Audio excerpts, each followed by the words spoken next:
With this gym badge, I shall now advance my incredibly noble conquest of reclaiming my position as an oppressive dictator, and with the second gym out of the way, I'm free to move on.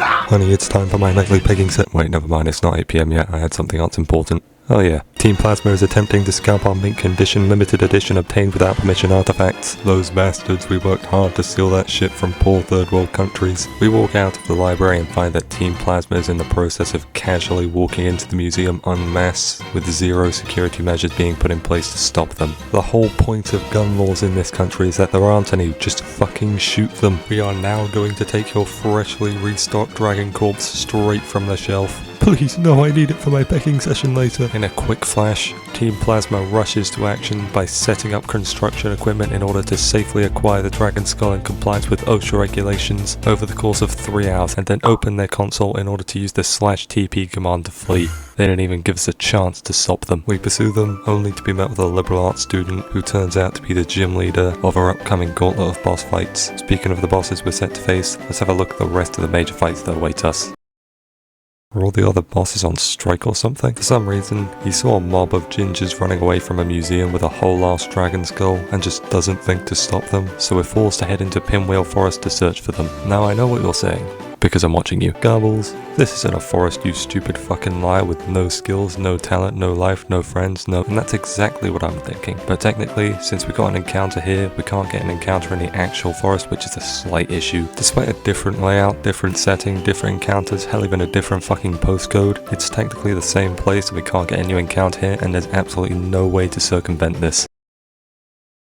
I have a plan. We leave Dickpeel Forest and enter Pinwheel Forest where we're eligible for a new encounter, as this is a completely new area. You don't understand, it's absolute bullshit. Some ROM hacks go out of their way to call this place not Pinwheel Forest, because they're completely different areas. After my ranting, I decide to again risk the special grass for the chance of a grass starter. We end up finding Ordino instead, which I'm honestly fine with, as it guarantees good encounters later on. Welcome Schlorpus. Fuck you, asshole! We delve deep into the forest, prompting Vietnamese-style flashbacks of the night before, but this time, our enemy is Team Plasma, who we make quick work of, definitely not almost losing several of our Pokemon along the way. To be honest, I should have instantly made the connection of enemy have high levels plus me have low levels equals die, but surely Bloomer can solo this final grunt being high level than most of my party. He leads with Golbat, which immediately shoots down my hopes of sweeping with Bloomer, so I'm forced to switch out into Starvit, who gets hit by Confuse Ray, but breaks through to land a Charm on the following turn. This allows me to safely bring in Chris P, who nails Golbat with 2 Flame Charges for the kill, doubling his speed in the process. Scraggy is next, and I vaguely recall saying something about acknowledging the changes this ROM hack made, but who cares, let's just use Arm Thrust. So to explain what happened there, Arm Thrust did not kill because of 2 things. The first is that God actively goes out of his way to ensure that my life is as miserable as possible, which is why Arm Thrust only hit twice. The second is that I do not have Stab on Arm Thrust and it's essentially useless. Now I could have used a Stab adaptability boosted magnitude, but again, God hates me, plus I just forgot. And so, because I'm not part fighting type, Payback is neutral against me and is rendered even stronger because Payback doubles in power when the user gets hit beforehand. Now this would all be completely irrelevant if it wasn't for recently migrated mini Asian Hornet. Now this thing would absolutely die to a single adaptability boosted flame charge, but I'm an old man, I'm experiencing dementia and still think I'm operating on Blaze, so I make the only reasonable course of action and switch into Bloomer to get off a Stun Spore. But now it's gone for Focus Energy! Stun Spore lands and the bee gets fully paralyzed and can't progress, just like its movie series. So I, being the incredibly ambitious dumbass that I am, think, God, if you truly love me, you will ensure that this bee remains crippled for just 1 more turn so that I can switch into Starbit and lock him into Focus Energy with Encore. But as previously stated,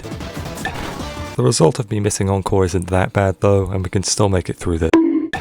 What in the actual fuck? Okay, so at this point, Beedrill is just destroying my team. He's hitting crits left and right. My party's in critical condition. I am playing Pokemon while he's playing Ultra Kill. With no options left and literally 2/3 of my team being in dire need of professional help, I decide that in exchange for my life, I shall offer God this mentally handicapped, is it a fucking hippo? It doesn't matter, now it's sliced bread. With Sloth's valiant sacrifice that he probably hasn't even registered yet despite being in 4 pieces, we've set up the rain and can send out Swash to land a 1-shot with Razor Shell.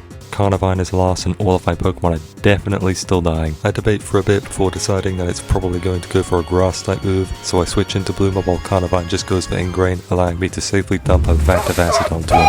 With that, we have finally defeated the hidden boss of this part of the game, part-time Team Plasma Grunt Ronald.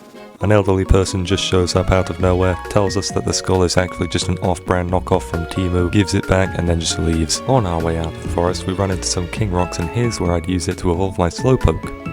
If I had one. We then pass by the news billboard again before making it to Castelia. This here is the city famous for great sights, friendly people, a very low homeless population. This footage is what came up when I looked up the city. It's not my fault this place is a shithole. Thankfully, we aren't confined here as we can just make our way to Route 4 for our only other available encounter. I've been specially requested to name this one Gloimbus, and I'm confident that with amazing encounters such as Daramaka, Sandal and Trapinch, we're certain to— Hi guys! Okay, well it's not horrible despite being 4 times weak to the upcoming gym. It'll do so we lower its HP. Well, this just sucks. I'm so sorry to this one guy from part 1. I have failed you. Now yes, I know I can get a fossil from further up the route, but the only fossils I can get here are dog shit, and I refuse to allow a legendary viewer such as Arthur Versiani1927 to name such a shit Pokemon. Okay, I leave that to third-rate viewers like geriatrics, who named their Pokemon something like Schlorpus. Shut your fucking mouth! I go back into the city, where I'm refused entry into the gym. Initially, I believe it's because I'm a criminal, but the gym leader instead mentions hunting down gingers and asks me to join him, and I am sold. He claims they were spotted at some harbour, so we take off and end up finding Bianca alongside some side character. You'd think that Team Plasma would be some rival drug gang with all the times they've stolen from Bianca's business. First it's her Stroomish and now it's her fetus crack machine, but the city's huge and they could have travelled to a different region by now. We can possibly hope to find them. So this bitch just robbed Bianca in broad daylight, successfully escapes and then comes back for seconds. These twats are trying to grind robberies against children like it's a fucking raid boss with rare drop chances. After seeing me and the homies stationed here, she carefully assesses the situation and decides that she doesn't want the jumping of a lifetime, so she fucks off. Because we acquire motor neuron disease every time the evil team needs to escape, we lose track of them, and in a city this large, there's no telling where they're hiding. In front of the fucking gym, are you serious? Unlike the fearsome Ronald who works at Team Plasma for his summer job, these guys are complete pushovers and are defeated incredibly easily. We then enter this very small and insignificant Team Plasma base. That's like half of Team Plasma's leaders. We are trying to use this building for money laundering. Where the fuck does that music come from? Faced with the chance to deal a massive blow to Team Plasma by taking out a large majority of their leaders, we waste no time in apprehending.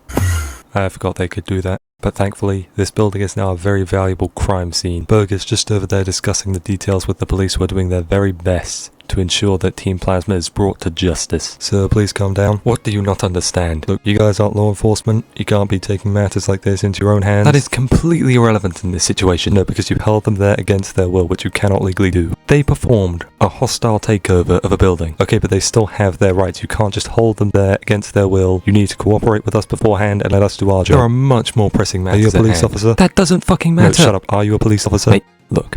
They killed 2 people who were present in this building. The building has security footage proving they killed them and that they were performing illegal activities here. I don't understand why you can't prosecute them. So we left the bodies to go to McDonald's and now we can't find them. Also, we dropped the USB stick containing all the security footage into a puddle and now it's all corrupted, requesting further instructions. What the fuck do you mean the footage corrupted? And how the fuck do you lose 2 corpses? Sorry, I left my firearm and came back to grab it real quick. Is that a registered firearm? You've got to be shitting me. Oh yeah, here you go. Alright, you're free to go, thanks. They return to the crime scene, get rid of vital evidence proving that they did it, and you just let them walk away. Are you even qualified to be a police officer? So do you have your ID on you? Fuck! With the city safe and the situation resolved, our only actual boss for this part of the game is the gym leader. It takes about 10 minutes to get through the gym challenges, taking what a maximum security prison would look like in the B movie, until we're finally able to challenge the gym leader. The game actually gives us pretty decent items this early on, so we don't need to risk our lives fighting eldritch horrors for berries again. All that we need is some planning, and this fight shouldn't be too difficult.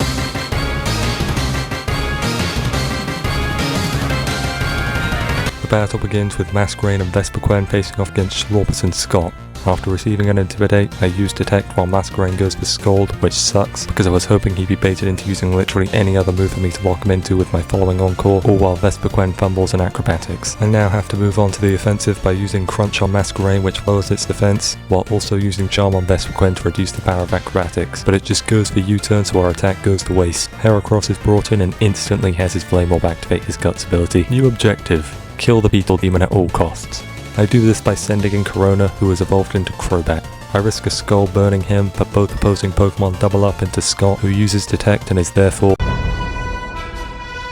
Wing Attack one-shots the Heracross whilst Masquerain does light damage to Scott. Personally, man, I wouldn't take that. The fuck you say to me, you little shit! Berg decides to replace both his fallen Pokemon with Scolipede and Yanmega, who are way more threatening. Mainly because Scolipede has Rock Slide and Yanmega gets faster with every turn. I switch out Corona for Schlorpus, who tanks a rock to the head, while Scott is once again rendered immune to both enemy attacks due to being. I then switch out Scott into Crispy, who takes slight damage from Mega Horn on the switch in, whilst Yanmega does jack shit. Schlorpus then launches a secret power, and due to her Serene Grace ability, it hits the 60% chance to activate Paralysis. I try to capitalize by sending Corona back in, whilst attempting to lock Scolipede into Mega Horn, but an Air Slash into Schlorpus causes her to flinch. Thankfully, Scolipede continues to use Mega Horn, but now Schlorpus is at dangerously low HP. I don't kill Scolipede with Wing Attack at this range, so if I choose to risk another Encore, I may just fail and lose Corona, but going for it now risks not only Schlorpus dying, but the possibility of the Encore failing to connect. Air Slash connects, Corona kills Yanmega with Wing Attack whilst Encore lands successfully, and sadly, Schlorpus dies to Mega Horn in a heartbreaking turn of events. This fills me with great sadness as I look back at all our fond memories together. Fuck you, asshole! That's it, she was with us for like 2 minutes. But with Scolipede locked into Mega Horn, we're safe to send in DK2, who can fire off a Fire Gem boosted Flame Burst to KO Vespiquen while doing semi-decent damage towards Scolipede with Wing Attack. Berg sends out Leavanny as his final Pokemon, but our unburdened speed boost lets us outspeed both opposing Pokemon for the victory, winning us the gym badge. Well, that was a short part of the game, but it was still quite entertaining. Now we have a most fortunate city ahead of us, Nimbasa, where I can finally do what I've always wanted to do: relapse. But that's it from me, see ya.